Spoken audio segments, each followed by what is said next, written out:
Victory Tuesday for me and Victory Monday for you, basking in the afterglow of the Eagles' win over the Miami Dolphins at home in those beautiful, beautiful Kelly Green jerseys.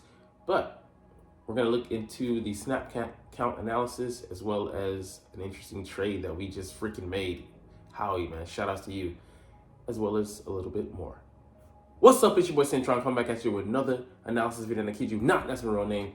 First, we're going to body up this Eagles snap count analysis and see where the body should be, or they shouldn't be, and who needs more body. Anyways, this guy here maybe getting the uptick. All right, Jalen Hurts. Obviously, he doesn't need to be taken out of the game.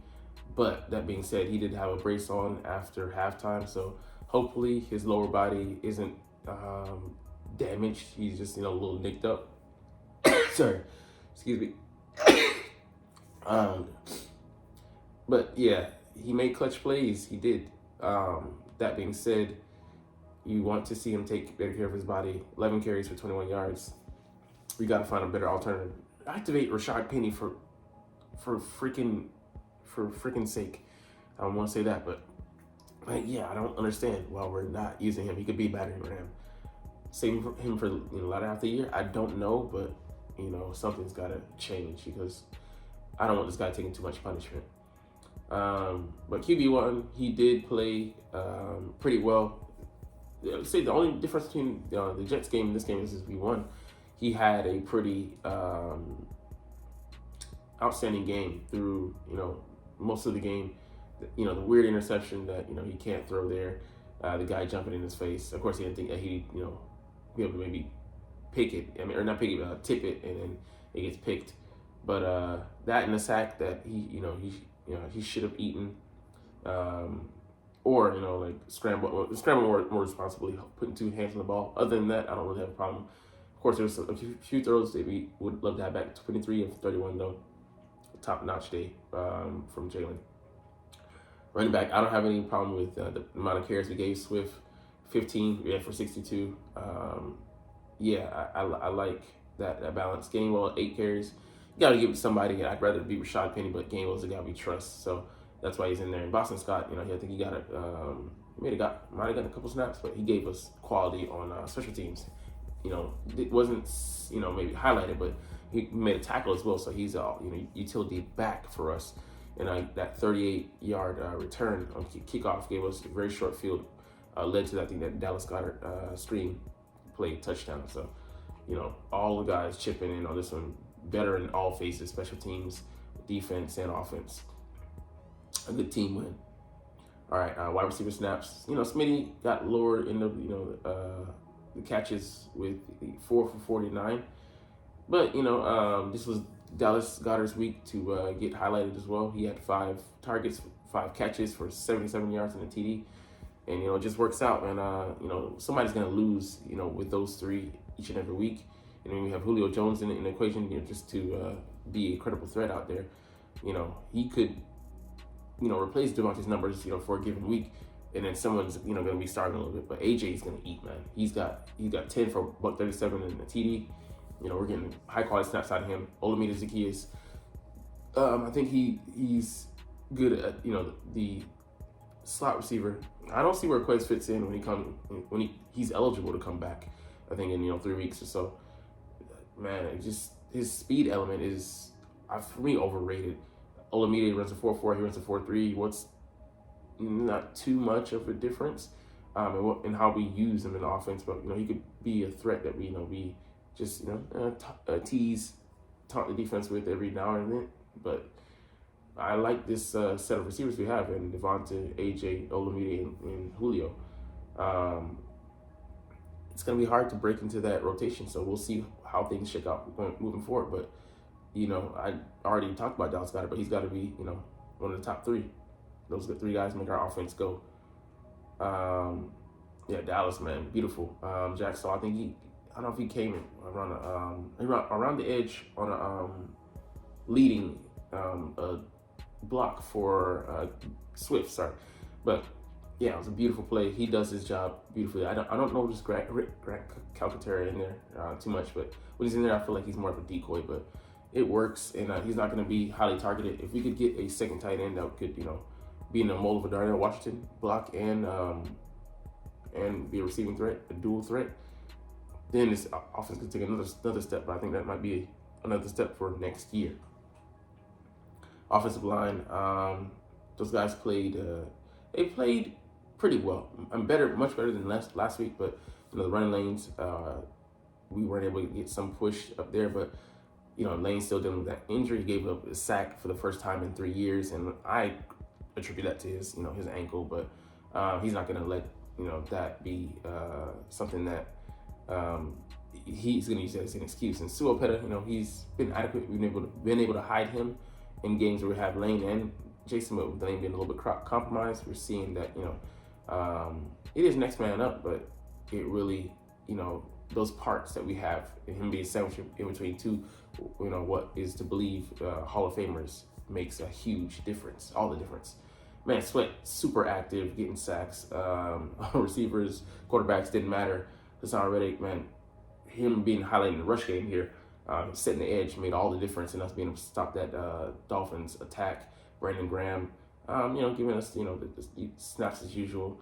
Nolan Smith only with 4, but man, he had a sack coming around the edge and he looped up inside, pursuing up into the pocket. You rarely see that, but that speed, 439, it pops. He's, like I said, he's a poor man's, very, very poor man's, starving, destitute, homeless, Michael Parsons at this point, but, they mold him and shape him into the statue we want him to be.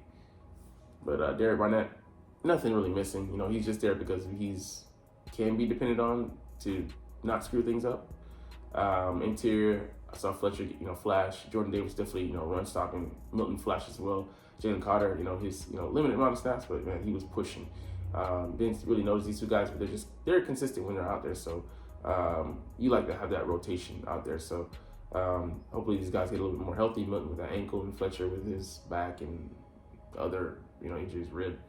So linebackers as well played, I thought, pretty well. And I don't know if they were. I'd have to see on film if they were spot dropping, very well. But I didn't see any really big complaints, from them. And Nicholas, getting the minor role here. Jacoby, being more highlighted, but Zach getting more of the snaps. Just trying to stop that run attack. So interesting role that we are rolling out, divvying up these snaps for the linebackers. And we're not going to see Christian Ellis, but I feel confident in having a backup of his caliber out there. And I think the linebackers are playing better than a lot of fans expected, but maybe as planned for the Eagles. Never going to be a position that we invest a lot of capital in, but they're out there getting the job done.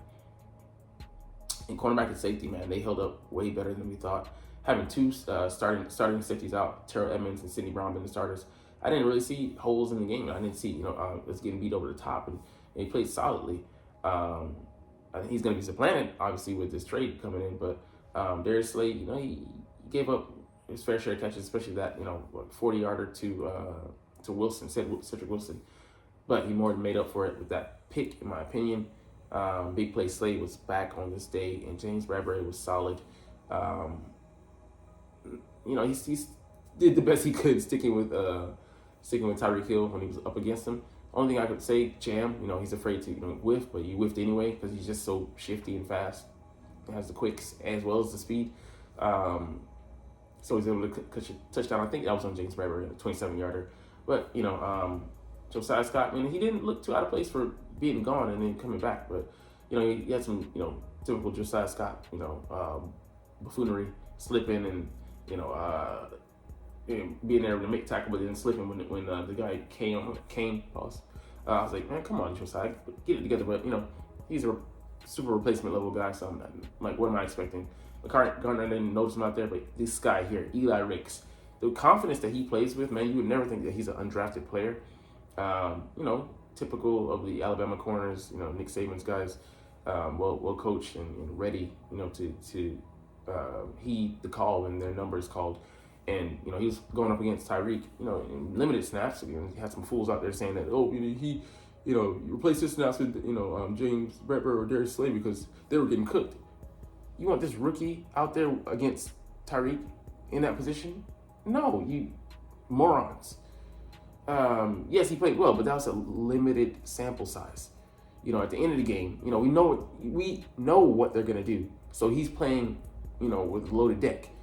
Hey, cards are all in his favor. He knows it's gonna be a short route. He can, dive in there with reckless abandon and not have to worry about the overhead costs. And he's got safeties back him up anyway. So that's just foolish, foolish take, but just amateurish people out there don't know what the fuck they're talking about. But man, special teams as well.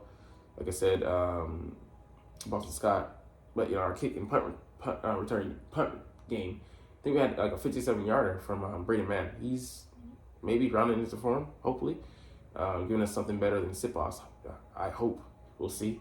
But kicker, Jake Elliott making, I think, a 24-yarder. So, solid as usual, back to his usual stuff.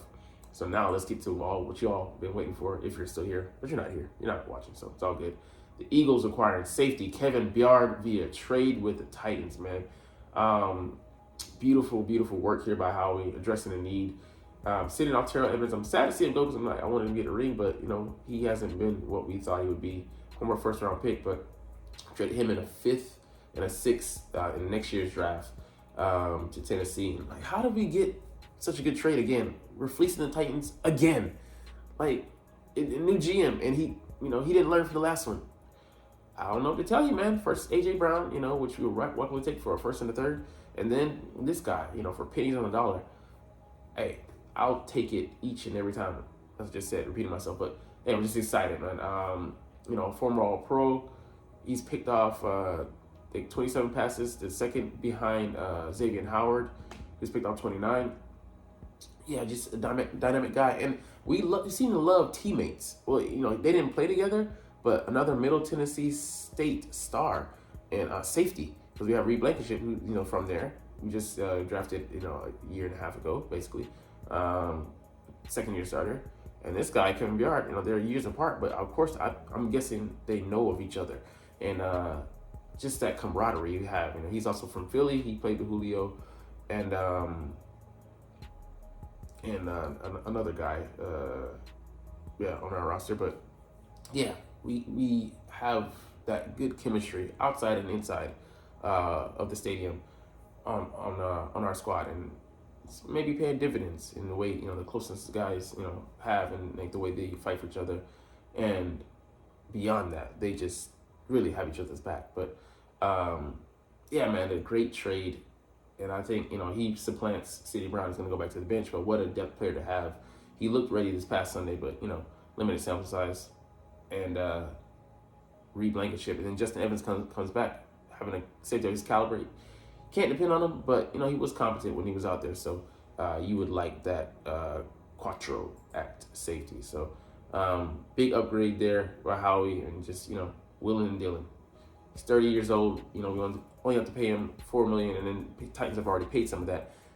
Evaluate him, and he still has 2 years left on his deal this year and next year. 9.6 or 9.3 left on his deal, so we can see whether we want to keep him around or not. But definitely got to be a win for him as well, because he wants the ring. All right, we're in the business of chasing right now, or pursuing. Anyways. Thought this interesting. NFL's top 10 most trustworthy teams near MVP rankings. Most watched game in week 8 will issue that. We're more focused on this. And it's funny that, after a week, people were like, oh, the sky is falling, outside and inside, the Pantheon. Eagles fans are losing their after one loss. One freaking loss. And, it's wild. I think Jeff Chadiha here says, for all the red flags waving around the Eagles this past week, following an upset loss to the Jets, they sure look pretty good in Sunday's win over the Dolphins. I wasn't concerned. You guys were dialed up to 6, 7, 8. I was like 2 or 3. Of course, there's some concerns if we didn't show up this week, then you dial it up a little bit. But you got to go with the credit that you've earned, and they've shown us that they can fight through ugly wins and injuries and deficiencies and just bad flow and struggles. So why not trust them until they prove beyond a shadow of a doubt otherwise? Yeah, that's just my take. But not everybody has the faith. Oh, ye of little faith. I was commenting on one fan's comment. just as with San Francisco, that is a lesson worth taking away after a statement victory. And we'll see, because San Francisco plays tonight, the Vikings. Any team can have a tough day at the office. Yeah, we're not going to be perfect. Anybody expect us to be perfect, you're an idiot. And people are like, oh, I didn't expect, but then your actions, your words, your attitude, your behavior says otherwise. You're panicking. That's a sign of not only mental fragility, but that you're not being honest with yourself. The real contenders don't let failure linger too long. So yeah, we turned that ship around quickly.